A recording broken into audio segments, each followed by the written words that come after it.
ناظرین، بڑا دلچسپ واقعہ جناب مبلغ اسلام مولانا طارق جمیل صاحب کا شیئر کرنے جا رہا ہوں۔ اصل میں وہ واقعہ یہ ہے کہ ایک اعتبار سے جو ہے وہ دعوت کے پیمانے پر جو اللہ قبول فرماتا ہے، پھر اس پہلو پر جو اللہ عزت دیتا ہے، اور اگر ساتھ ساتھ میں عزت کے ساتھ اگر وہ دعوتی پہلو صرف رضا الہی کے لیے ہو تو اللہ سبحانہ وتعالی دنیا اور آخرت دونوں میں کامیابی عطا فرماتا ہے۔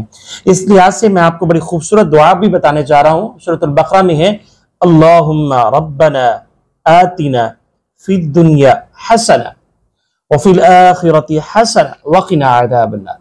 ہمیشہ آپ رب کائنات سے، رب رحیم سے دنیا اور آخرت دونوں اللہ سے مانگیں، لیکن جہاں دونوں کو آپس میں مقابلہ ہو تو ترجیح آپ ہمیشہ آخرت کو دیں۔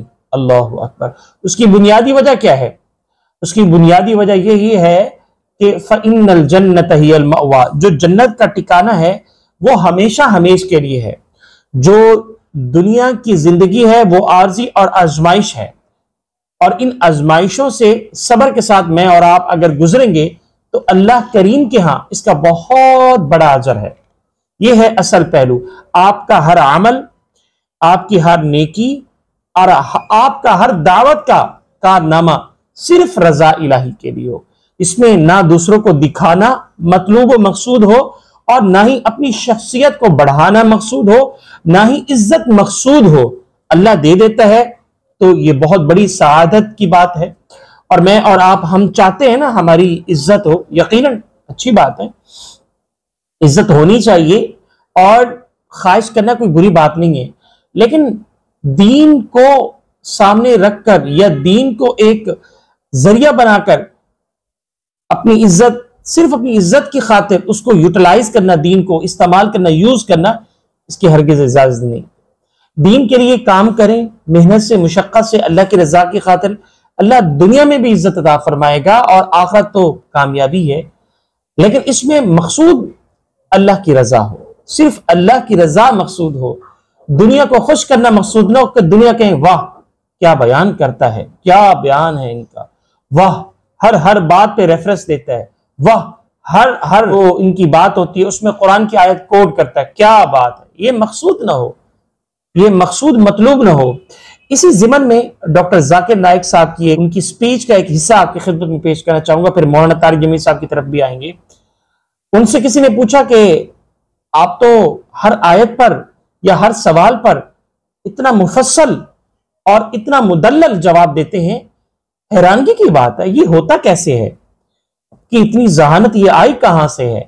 اور کافی اس پر تو محنت کرنی پڑتی ہے، پھر بھی وہ سوال یا پھر اسی طرح سے ریفرنس، وہ نمبر بھول جاتے ہیں، لیکن آپ تو بڑے اچھے انداز میں کوٹ کرتے ہیں۔ تو پتہ ہے ایک جواب تو اس کا یہ بنتا ہے کہ میں بہت بڑا ذہین ہوں بھائی، بہت بڑا ذہین ہوں، میں بہت سمجھدار ہوں، یہ تو میری اپنی پرسنالٹی ہے، محنت ہے، مشقت ہے۔ ایک تو یہ جواب بنتا ہے، لیکن ان کا کیا جواب تھا ذرا نوٹ کریں۔ انہوں نے بڑی خوبصورت قرآن کریم کے ایک آیت کوٹ کی، فرمایا یا ایھا الذین آمنوا ان تنصروا اللہ ینصرکم، اے ایمان والو اگر تم اللہ کی مدد کرو گے تو یقیناً وہ تمہاری مدد کرے گا، وَيُثَبِّتْ أَقْدَامَكُمْ، تمہارے قدموں کو مضبوط کر دے گا۔ اللہ اکبر۔ تو کہنے کا مقصد یہ ہے کہ میں اور آپ اگر اللہ کے لیے، اللہ کی دعوت کے لیے، اللہ کے دین کے لیے کام کریں گے، بنیادی طور پر کامیابی میری اور آپ کی ہے، اللہ کی کامیابی نہیں ہے۔ اللہ الصمد، اللہ بے نیاز ہے، مجھے اور آپ کو ضرورت ہے اپنے رب کائنات کی جو اس زمین و آسمان کی تخلیق کرنے والا ہے، سبحان اللہ۔ تو ہر وہ کام جس میں اخلاص ہو، اللہ کی رضا ہو، اور اس میں دکھاوا مطلوب اور مقصود نہ ہو، تو یقین کیجئے کہ یہ آپ کا کام اللہ کی بارگاہ میں قبول ہو گیا، اور اگر اللہ کی بارگاہ میں قبول ہو گئے تو یقین مانیے آپ دنیا کے کامیاب ترین انسان ہیں۔ بہت ساری وجہ ہو سکتی ہیں، اس میں ایک وجہ یہ کہ اللہ آپ کے دل کو اطمینان بخشے گا، دل میں تسلی پیدا فرما دے گا، اور آپ ایک بہترین مومن کی طرح زندگی گزاریں۔ یہ ہے اصل پہلو۔ البتہ جو دین کی ذمہ داری ہے میں نے اور آپ نے ضرور پوری کرنی ہے، یہ تو ایک پہلو تھا۔ اصل میں یہ ساری چیزیں میں نے اس لیے آپ کے سامنے پیش کی ہیں، آپ کی خدمت میں پیش کی ہیں، جو میں بات کرنے جا رہا ہوں یہ کہیں ایسا نہ آ جائے یہ شخصیت پرستی ہے، کیونکہ وہ ایک یوٹیوبر ہے، کیونکہ وہ دعوت کے پہلو پر کام کر رہا ہے، چونکہ ایک معروف اور مشہور شخصیت ہے، آپ انہی کی بات کرتے ہیں، تو اس لیے ساری تفصیل تھی وہ میں نے پہلی آپ کی خدمت میں پیش کی۔ اب میں وہ واقعہ آپ کی خدمت میں نظر کرنے جا رہا ہوں، پیش کرنے جا رہا ہوں۔ دلچسپ واقعہ اس لحاظ سے بھی ہے کہ چونکہ وہ اکثر و بیشتر ان کا جو ہے تبلیغ اور دعوت کا پہلو جو ہے بہت نمایاں ہے، اور اس زمانے میں مزید نمایاں تھا۔ اب چونکہ وہ ماشاءاللہ سے آئی تھنک کوئی غالباً 70 پلس ان کی ایج ہے، تو سر میں درد رہتا ہے جس کی وجہ سے مشکل ہوتا ہے ان کے ساتھ معاملہ۔ البتہ اس وقت تقریباً جو ہے ہر نماز کے بعد ان کا بیان ہوتا تھا، وہ خود ہی فرماتے ہیں۔ تو کسی فوجی نے، نام لینا مقصود نہیں ہے، کسی فوجی کے پاس وہ گئے اور وہاں بھی دعوت تھا، اس وقت وہ ظاہر جنرل تھا، تو جب دعوت دینے لگے تو انہوں نے بات کی کہ مولانا آپ مولوی کیوں بنے، عالم دین کیوں بنے؟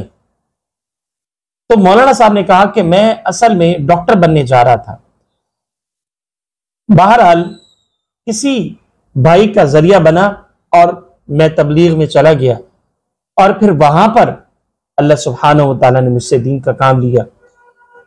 تو انہوں نے کہا کہ ڈاکٹر بننا کوئی بری بات تو نہیں ہے۔ جنرل صاحب نے کہا آپ ڈاکٹر بن جاتے، بہت سارا لوگ آپ سے فائدہ اٹھاتے۔ تو ذرا خوبصورت بیان سنیے یا خوبصورت بات سنیے مولانا صاحب کی، مفہوم ہے ان کی بات کا۔ انہوں نے کہا دیکھیں ڈاکٹرز تو اور بھی ہیں، اگر میں ڈاکٹر ہوتا، یہ لوگ یا آپ میرے ارد گرد اس طرح سے باادب اور عزت کے ساتھ جمع نہ ہوتے، ایک۔ نمبر دو، یہ جو نوالا اپنے ہاتھوں سے مجھے میرے منہ میں ڈال رہے ہیں یہ کبھی نہ دیتے۔ تو ڈاکٹر کی زیادہ عزت ہے یا عالم دین کی؟ دو پوائنٹس ہو گئے۔ نمبر تین، انہوں نے فرمایا کہ میرے ذریعے سے اللہ نے کتنی دعوت دین کا راستہ دیا ہے بہت سارے لوگوں کو، اس میں خاص طور پر جو لوگ ڈراموں میں، موویز میں، فلمز میں کام کرتے ہیں، ایکٹرز حضرات، وہ بڑے دین کی طرف آئے۔ اب آپ کہیں گے ایکٹرز کی بات کیوں کر رہے ہیں، دوسرے لوگوں کی تو بات کر سکتے تھے۔ اصل میں بات یہ ہے نا کہ جو لوگ معروف ہوتے ہیں، یہ مشہور ہوتے ہیں، تو ان کے فالوورز زیادہ ہوتے ہیں، تو جیسے ہی وہ اللہ کے دین کی طرف آتا ہے تو نیچے والے لوگ خود بخود چلے آتے ہیں۔ یہ ہے اصل پہلو۔ تو یہ تھا مولانا صاحب کا اصل معاملہ کہ عالم دین بننے کے ذریعے سے، دعوت کا کام کرنے سے، میرے ذریعے سے کتنے لوگ جہنم سے بچ گئے۔ سبحان اللہ، کتنی پیاری بات ہے، کتنے لوگ جہنم کی آگ سے بچ گئے۔ کیا ڈاکٹر جہنم کی آگ سے بچاتا؟ نہیں، کبھی نہ بچاتا۔ ہاں وہ ٹھیک ہے، اکثر و بیشتر ڈاکٹر جو لوگوں کی کھال اتار رہے ہوتے ہیں، لیکن اگر صحیح طرح سے ڈاکٹرز کام کریں تو یہ بہت سعادت اور نیکی کا کام ہے۔ اللہ ہم سب کو نیک کام کرنے کی توفیق عطا فرمائے، آمین۔